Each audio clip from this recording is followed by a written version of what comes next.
Hello नमस्कार, कैसे हो? उम्मीद व आशा है कि आप सब बढ़िया होंगे और आज अपने एग्ज़ाम की तैयारी कर रहे होंगे। तो आज हम राजस्थान जीके के भूगोल जो टॉपिक है उसके बारे में डिस्कस करने वाले हैं। उसके बहुत ही महत्वपूर्ण प्रश्नों को देखने वाले हैं। अगर आप चैनल पे नए आए हैं तो चैनल को सब्सक्राइब जरूर करें। कमेंट के माध्यम से भी बताया कि आपने कितने क्वेश्चन सही किए, ठीक है ना। और आपका ये बहुत ही अच्छा रिवीजन रहने वाला है। तो आइए देखते हैं, अपने पहले प्रश्न की बात करते हैं। तो पहला प्रश्न क्या कहता है? जांगल देश किस क्षेत्र को कहा जाता है, ये बताना है। तो जांगल देश जो है, आपने जांगल प्रदेश जो है नाम सुना ही होगा। तो ये आपके किसे कहा जाता था? पहले ये कहा जाता था बीकानेर और नागौर का जो क्षेत्र था उसे हम जांगल प्रदेश के नाम से क्या करते थे, जानते थे। आइए देखते हैं अगला प्रश्न क्या कहता है। अगला प्रश्न अपना है कि क्या प्रश्न है कि राजस्थान का क्षेत्रफल भारत में कुल कितना क्षेत्रफल का कितना, यानी कि भारत का जो अपना जो देश है उसका जो है अपना जो राजस्थान है उसका क्षेत्रफल कितना है, ये बताना है। तो ये आपके कितना है, ये हो जाएगा 10.41%। कितना हो जाएगा? 10.41% जो है राजस्थान का जो है भारत में क्षेत्रफल है। आइए देखते हैं अगला प्रश्न। नाहरगढ़ वन्य जीव अभ्यारण्य कहाँ स्थित है, ये बताना है। तो नाहरगढ़ जो वन्य जीव अभ्यारण्य है वो आपके जयपुर जिले में स्थित है। कौन से जिले में स्थित है? जयपुर जिले में स्थित है। अगला प्रश्न क्या है कि माही नदी जो है के पास स्थित प्रतापगढ़ का भूभाग क्या कहलाता है। तो माही नदी के पास जो प्रतापगढ़ का भूभाग है ये कहलाता है कांठल। कांठल का मैदान जो है इस नाम से जो है जानते हैं। अगला प्रश्न क्या है कि ताल छापर वन्य जीव अभ्यारण्य कहाँ स्थित है। तो ताल छापर वन्य जीव अभ्यारण्य आप सभी को पता है चूरू में स्थित है। कहाँ स्थित है? चूरू जिले में जो है ताल छापर जो है वन्य जीव अभ्यारण्य स्थित है। अगला प्रश्न है कि थार मरुस्थल में हवा के साथ स्थान बदलने वाला रेतीले टीले किस नाम से जाने जाते हैं। यानी कि जो मरुस्थल में जो आपके हवा के साथ क्या कर देते हैं, अपनी जगह चेंज कर देते हैं, उस टीलों को क्या कहते हैं? तो आप सभी को पता है बालू का स्तूप या फिर इसको कहते हैं अंधोरे, ठीक है ना। आइए देखते हैं अगला प्रश्न। लूणी नदी का उद्गम स्थल जो है वो कहाँ से माना जाता है। तो लूणी नदी आपकी कहाँ से निकलती है, ये बताना है। तो लूणी नदी आपकी निकलती है अजमेर से, और अजमेर से भी कहाँ निकलती है? नागपाड़ियों से। कहाँ से निकलती है? नागपाड़िया जो है वहाँ पर आपसे जो है लूणी नदी का क्या होता है, उद्गम स्थल है, ठीक है ना। आइए देखते हैं अगला प्रश्न क्या कहता है भाई। अरावली राजस्थान के कुल भूभाग में कितने प्रतिशत हिस्से में फैली हुई है, यानी कि अरावली राजस्थान के कितने हिस्से में फैली हुई है। तो ये लगभग राजस्थान का 9% जो भाग है ये सिर्फ अरावली का है। आइए देखते हैं अगला प्रश्न क्या कहता है। भारत पाकिस्तान को अलग करने वाली सीमा रेखा क्या कहलाती है। तो भारत की जो सीमा है, ठीक है ना, तो उसको अलग करने वाली रेखा क्या कहलाती है। तो ये कहलाती है क्या, ये कहलाती है रेड क्लिफ रेखा। क्या कहलाती है? रेड क्लिफ रेखा जो है कहलाती है। अगला प्रश्न है कोटा संभाग में वर्तमान में कितने जो है जिले आते हैं। तो कोटा संभाग में आपके जिले आते हैं कितने? 4। कितने जिले आते हैं? 4 जिले आते हैं, जो कि कौन कौन से हैं? तो वो आपके हो जाएंगे कोटा, बूंदी, बारा और झालावाड़। ये आपके क्या है, इस संभाग में क्या आते हैं? जिले आते हैं। अगला प्रश्न बहुत ही अच्छा प्रश्न है कि भैंसरोडगढ़ से लेकर बिजोलिया तक का पठारी क्षेत्र क्या कहलाता है। तो भैंसरोडगढ़ से लेकर बिजोलिया जो क्षेत्र है वहाँ का पठारी भाग आपके कहलाता है ऊपरमाल।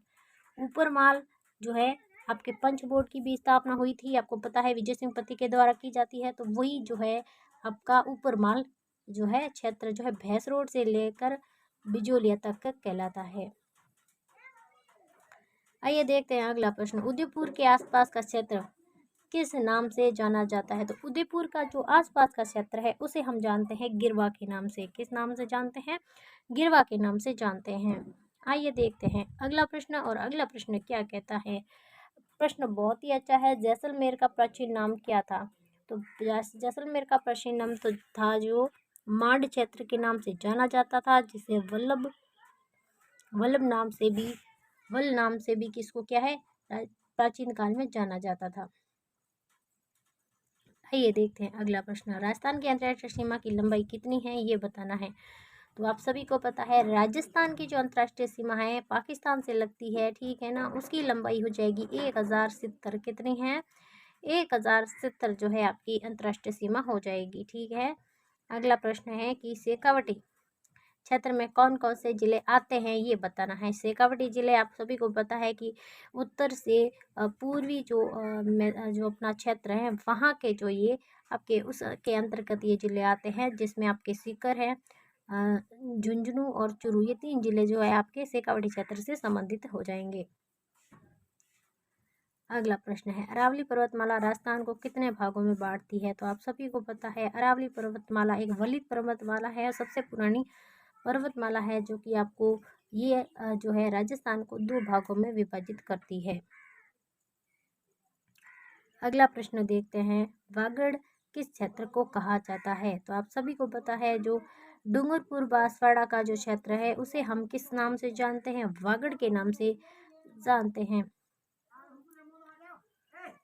अगला प्रश्न है अरावली पर्वतमाला का दक्षिणतम बिंदु कौन सा है ये बताना है। तो आप सभी को पता है कि दक्षिणतम बिंदु आपके होगा ब्रह्मखेड़ा, गुजरात जो है वो जो है राजस्थान का जो अरावली का जो क्या है दक्षिणतम बिंदु है। इनकी दक्षिण से जो है शुरुआत अपने राजस्थान में होती है। राजस्थान की लंबाई कितनी है ये बताना है कि कहाँ से उत्तर से दक्षिण की तरफ जो है राजस्थान में की लंबाई बतानी है। तो ये आपकी हो जाएगी 126 किमी, ठीक है ना। 826 किमी जो है उत्तर से दक्षिण की तरफ ऐसे हो जाएगी। लेकिन अगर पूछा जाए कि पश्चिम से पूर्व की ओर है तो ये आपकी हो जाएगी कितनी? 869 किमी हो जाएगी, ठीक है ना। तो ये भी ध्यान रखना है। अगला प्रश्न है राजस्थान का न्यूनतम साक्षरता प्रतिशत वाला जिला कौन सा है, यानी कि न्यूनतम साक्षरता दर कहाँ पर है, किस जिले में है ये बताना है। तो ये आप सभी को पता है धौलपुर जो जिला है वहाँ पर आपको क्या मिलती है? सबसे न्यूनतम साक्षरता दर मिलती है। बहुत ही अच्छा प्रश्न है। राजस्थान की जो 20वीं पशु गणना हुई थी ये कब हुई थी ये बताना है। तो राजस्थान की 20वीं पशु गणना हुई थी 2019 में। कब हुई थी? 2019 में जो है ये हुई थी, ठीक है ना। राजस्थान का सर्वाधिक लिंगानुपात वाला जिला कौन सा है ये बताना है। तो सर्वाधिक लिंगानुपात वाला जिला आप सभी को पता है डूंगरपुर है। कितना है? डूंगरपुर है 928, ठीक है ना। तो ये आपको ध्यान रखना है।